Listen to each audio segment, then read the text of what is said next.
Oh, Greta, you're gonna regret this one. Tell me why men get aroused by your body. Because they're attracted to me, Greta. If someone is booking me, it's because they're attracted to me. That's why they're aroused by my body.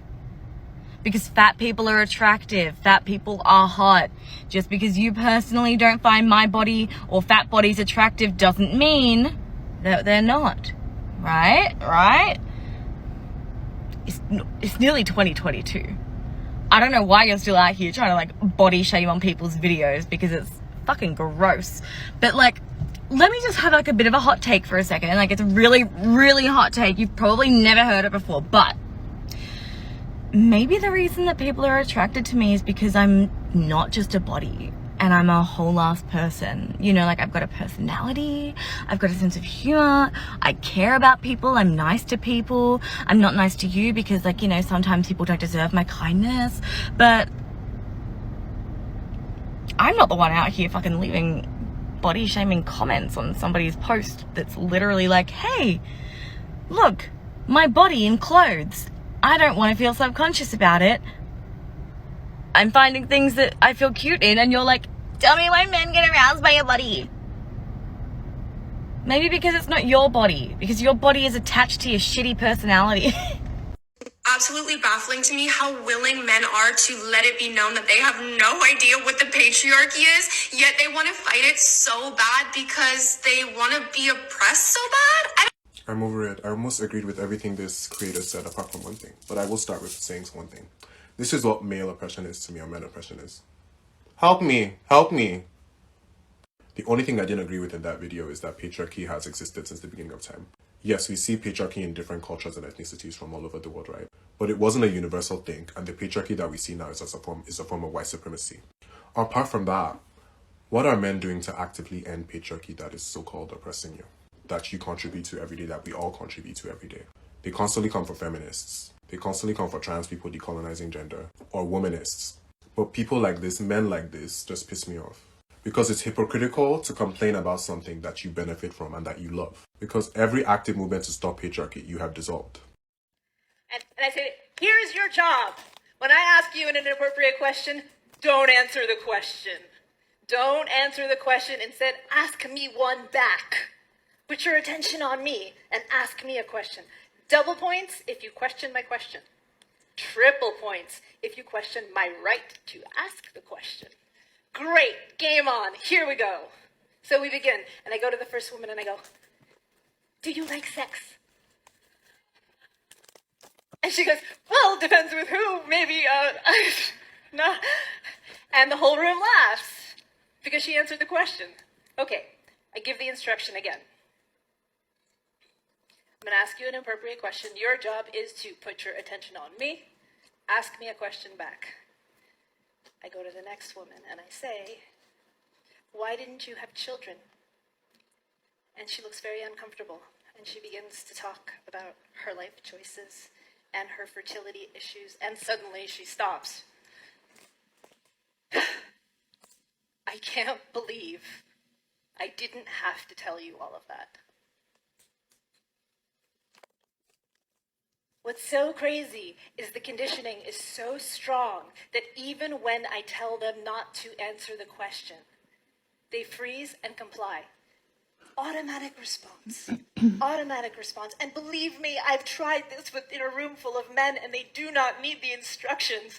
I ask them a question, they do not answer, and they definitely put me on the spot for asking.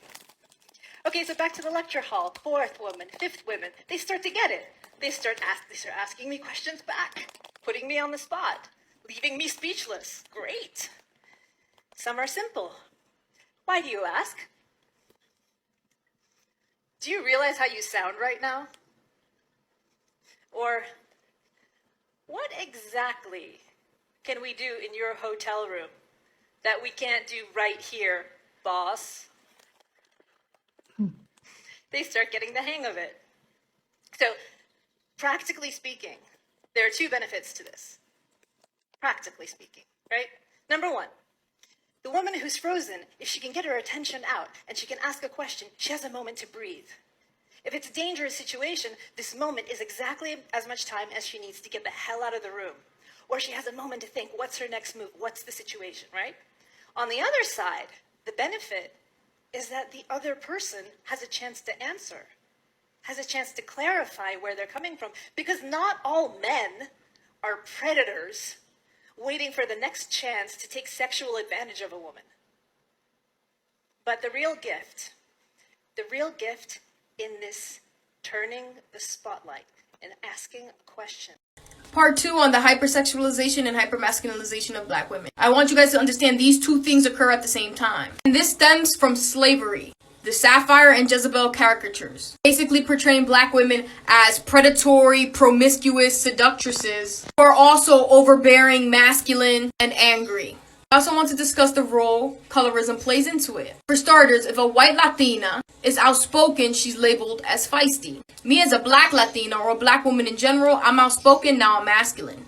Now specifically, dark-skinned black women who get the brunt end of this stick are labeled as masculine for simply existing. And that is because they are the furthest away from whites, and white is viewed as feminine and pure. For instance, Michelle Obama. They called her Michael, called her a man, every chance they got. The minute she showed her shoulder, they were saying she was trying to seduce men, she was being promiscuous, and that she was a whore. Hypersexualized at the same time as being hypermasculinized. What the hell are we going to do without men? You look around the city here, you see all these buildings go up, these men, they're doing impossible. So you can find the full version of that video on the account called Mission to Manhood, but here let's compartmentalize the misogyny, patriarchy, and toxic masculinity, as well as the entitlement to justify oppressive hierarchies present in that video. 1. The fact is that because of misogyny, patriarchal values, and violence, women are oppressively as well as systemically marginalized within workplaces.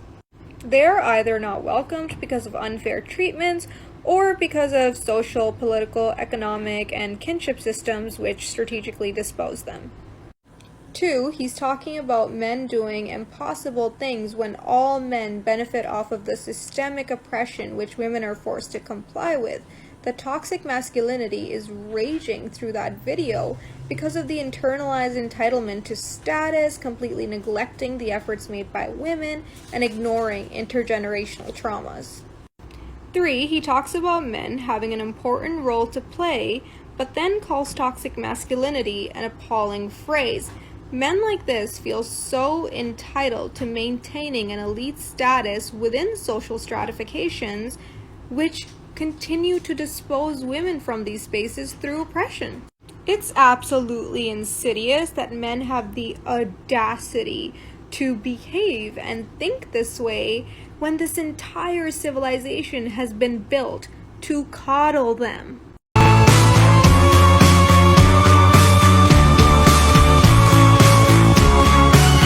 Let's talk about my girl Claudia Kishi from the Babysitters Club. As someone who's half Japanese, I'm obsessed with her. From the books to the Netflix adaptation, Claudia, Asian American girl, was considered the cool girl. She was stylish, she was creative, she loved junk food, she hated math, which allowed us as Asian American girls to think beyond of what society has perceived us to be. Also highly recommend watching the Claudia Kishi Club. It's a short documentary film. And my girl Momota Tamada is killing it as Claudia Kishi. I want this 13-year-old girl to be my stylist. While subverting a lot of Asian American tropes, she also embraces a lot of her Japanese cultural identity, especially through the multi-generational household and living with Mimi, her grandmother, who lived through the Japanese internment camps in World War II. Even Claudia's relationship with her older sister Janine is very nuanced. I thought that Janine was falling to a lot of the Asian stereotypes because she was annoyingly smart and she was kind of socially awkward. But spoiler alert for season 2, she's not only incredibly kind, but she also came out as queer. And they're an interracial couple too. And their Asian grandmother accepts Janine for who she is as well.